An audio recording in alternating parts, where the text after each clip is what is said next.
Fala pessoal, professor Douglas aqui e vamos continuar nossos estudos de estatística e probabilidade vendo agora o modelo de distribuição normal. Então só para relembrar, a gente tinha visto o modelo de distribuição binomial e o modelo de distribuição de Poisson, né? A gente viu que eram modelos que estavam baseados em variáveis aleatórias discretas e depois a gente viu que quando a gente tinha um problema de uma variável aleatória contínua, a gente precisava definir a função densidade de probabilidade. Mostrei um exemplo lá de uma função uniforme e agora a gente vai começar a ver a distribuição normal. Então, o que é a distribuição normal ou distribuição gaussiana? Ela vai ser uma das mais importantes aí que aparecem na estatística, porque ela está modelando muitos fenômenos que acontecem no dia a dia. Por exemplo, a distribuição de peso da população, a idade, a altura, grande parte dos fenômenos relacionados ao tempo, tá? Então, ela vai ser importante porque existem vários fenômenos que seguem essa distribuição. A função da distribuição normal é essa função linda e maravilhosa que eu acabei de mostrar aqui na tela, onde o μ ali que aparece é a média da distribuição, ou o valor esperado, ou o valor médio, e o sigma é o desvio padrão, tá? Aquilo que a gente já estudou em aulas passadas, já viu em vídeos anteriores. O gráfico dessa função é a curva normal, conhecida também como gaussiana, e a gente vai fazer algumas observações sobre o gráfico dessa função, beleza? Então vou mostrar ela aqui para vocês no GeoGebra.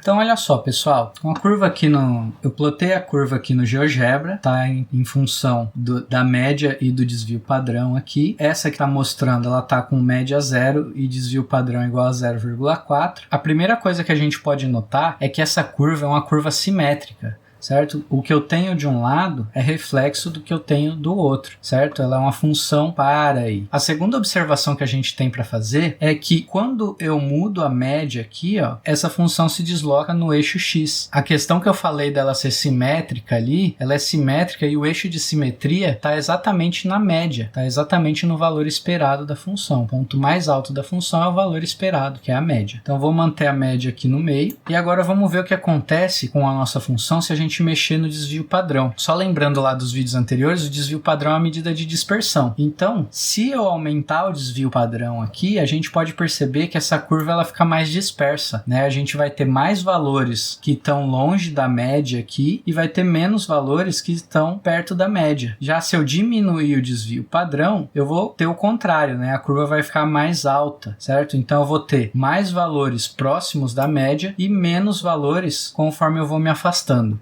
Mais uma observação aqui é que a curva gaussiana ela parece encostar no eixo X, só que ela não encosta, tá? Se a gente der um zoom aqui, a gente aproximar essa função, a gente vai ver que ela não vai encostar no eixo. Então vamos voltar lá. A gente já viu qual que é a regra da função, a gente já viu como que é o gráfico da função, só que tem essa notação aqui que a gente precisa saber também, que pode cair em alguma questão de prova aí para vocês, tá? Então o que essa notação está dizendo? Ela está dizendo que uma variável aleatória x segue a distribuição normal com média μ e desvio padrão sigma. Para cada média, para cada desvio padrão que a gente tiver, a gente vai ter uma função, uma gaussiana. Vamos ver um caso particular aqui, que é quando a média é 0 e o desvio padrão é 1. Quando a gente tiver esses valores para a média e para o desvio padrão, a gente vai ter o que a gente chama de normal padrão. E aí, substituindo esses valores aqui na função, a gente vai obter essa daqui, que é um pouquinho mais bonitinha. Normalmente, quando a gente tem aí a normal padrão, a gente vai utilizar a letra Z para representar a variável aleatória. Então, se aparecer que a variável é Z e tiver um tiozinho com N, quer dizer o quê? Que a gente tem uma distribuição aí que segue a normal padrão, tá? Aqui que é a normal padrão é uma distribuição normal que tem média 0 e desvio padrão 1. Só que por que eu coloquei média 0 e desvio padrão igual a 1? Porque a normal padrão, ela já foi muito estudada, tá? Então, quando a gente for calcular a probabilidade dessa função, a gente vai chegar num integral aí, que é um integral que não tem primitiva, tá? Só que apesar dela não ter uma primitiva, a gente não conseguir calcular ela analiticamente ali para cada caso, ela já foi muito estudada, então já tem várias tabelas aí que vão dar os valores dessas probabilidades pra gente, facilitando a nossa vida.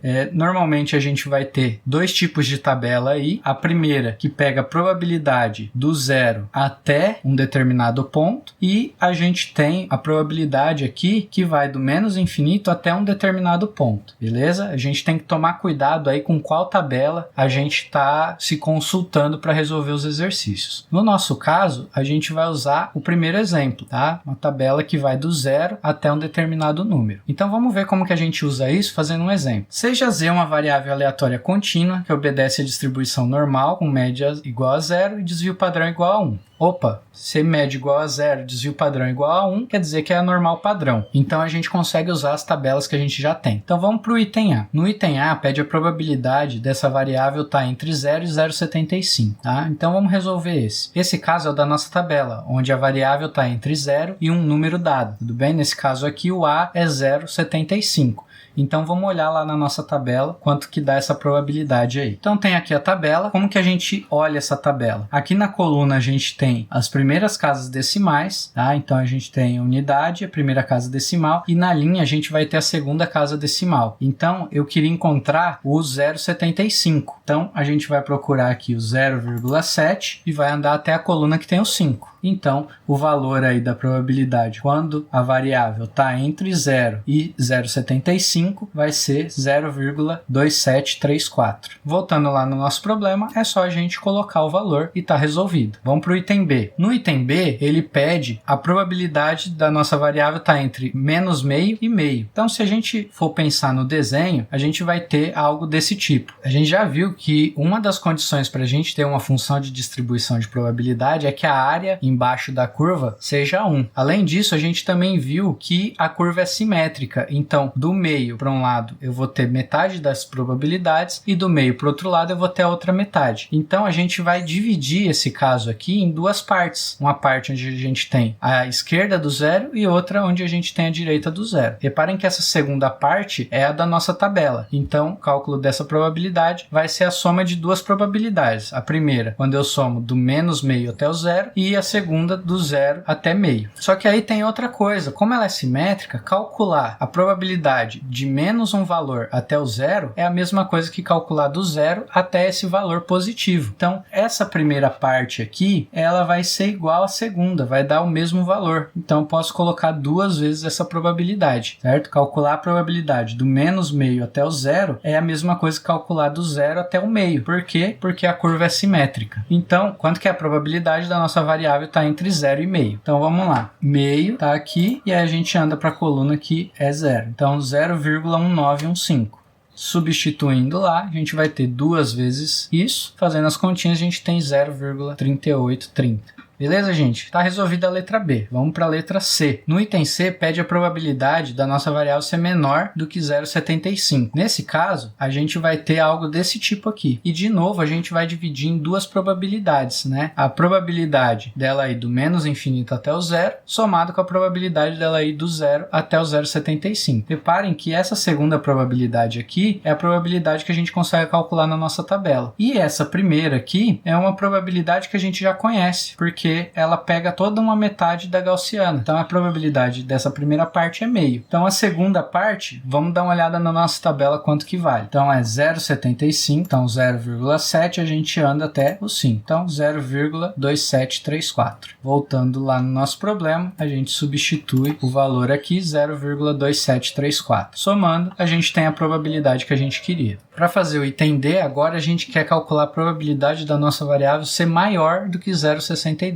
Então a gente vai ter algo desse tipo aqui. Nesse caso, a gente sabe quanto que vale a primeira metade e sabe do zero até esse ponto que a gente quer calcular. Então a gente vai fazer a diferença. Tá? Essa probabilidade vai ser a metade ali da gaussiana, né? Vai ser do zero até o infinito, menos essa primeira parte aí, que é do zero até o valor que a gente precisa calcular. Então, essa primeira parte aqui é meio a probabilidade, né? Porque ela pega metade da gaussiana. E a segunda parte a gente tem na nossa tabela, a gente consegue ver. Então vamos dar uma olhada lá. Bom, a gente precisa achar o 0,62. Então a gente desce até o 0,6 e anda para a direita até o 2. Então eu tenho aí 0,2324. Voltando para o nosso problema, a gente substitui lá e faz as continhas para chegar no resultado. Bom, no item E, que é o último item, a gente precisa calcular a probabilidade da nossa variável aleatória ser menor do que menos 0,1. Nesse caso, a gente tem uma área à esquerda do zero. Toda vez que a gente tem uma área à esquerda do zero, a gente pode usar a simetria da figura para poder calcular essa probabilidade. Calcular essa área vai ser a mesma coisa que calcular a mesma área, só que simétrica, tá? Do lado direito. Então, probabilidade de Z ser menor do que menos 0,1 vai ser igual à probabilidade de Z ser maior do que 0,1. E aí, a gente já viu como calcular isso daí no item D, né? A gente separa em dois casos e faz uma subtração. A gente pega metade da distribuição e tira aquela da tabelinha que a gente precisa dar uma olhada. A metade ali é meio e a da tabelinha a gente precisa dar uma olhada. Então, a gente precisa dar uma olhada do 0 até o 0,1. Vamos lá para a tabela. Bom, aqui na tabela, a gente precisa olhar onde está o 0,1. Então, a gente desce aqui até o 0,1 e a próxima casa é 0. Então, vai ser 0,0398. Vamos voltar para lá. Então, substituindo os valores agora, a primeira parte é meio e a segunda parte 0,0398. Agora é só fazer a subtração que a gente chega no resultado, certo? Então esse daí é um exemplo bem complexo que eu mostrei vários casos que a gente precisa dar uma olhada, só que a minha dica para vocês é sempre faça o desenho da curva gaussiana e pinta essa área que você precisa calcular, certo? Tenta encontrar ela em função de metade da área e da área que a gente tem a tabela para poder fazer o cálculo. Bom, a gente acabou de ver como resolver os problemas quando a gente tiver uma distribuição normal padrão, quando a média é 0 e o desvio padrão é 1, só que a gente consegue fazer uma mudança de variáveis aí que possibilita a gente resolver problemas quando a média e o desvio padrão não possuem esses valores, tá? Então, a mudança de variável que a gente vai fazer é z igual a x menos a média sobre o desvio padrão. E quando a gente faz isso, a gente chega numa distribuição normal padrão. Então, vamos ver um exemplo disso daí. Em uma indústria de água mineral, um enchedor está programado para que o volume médio de água em cada garrafa seja de 500 ml, com desvio padrão de 8 ml. Se os volumes seguem uma distribuição normal, calcule a porcentagem de garrafas com volume até 510 ml. Então, o que a gente precisa ver aqui nesse problema? A gente precisa da média do desvio padrão, tá? Então, aqui a média e o desvio padrão foram dados, né? Quando ele fala o volume médio de água, ele está falando da média. Então, a média é 500. E o desvio padrão, ele falou ali na cara, né? Foi bem explícito que é de 8 ml.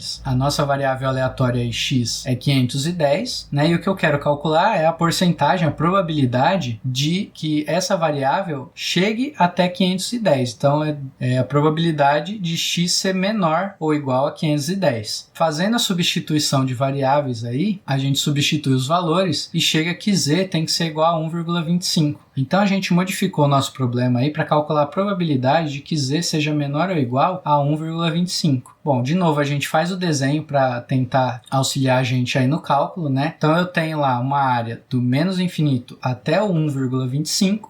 E eu posso separar ela em dois casos, né? Uma que vai do menos infinito até o zero, que a gente sabe que vale meio, e a outra que vai do zero até o 1,25, que está na nossa tabelinha. Então a gente vai lá na tabelinha, dá uma olhada quanto que vale isso daí. Então aqui na tabelinha, a gente precisa achar o 1,25.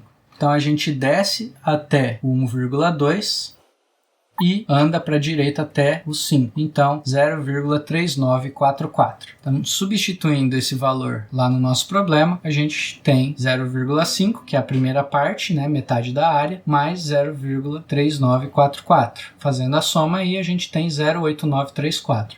Como o problema pediu porcentagem, a gente multiplica por 100% e chega em 89,34%.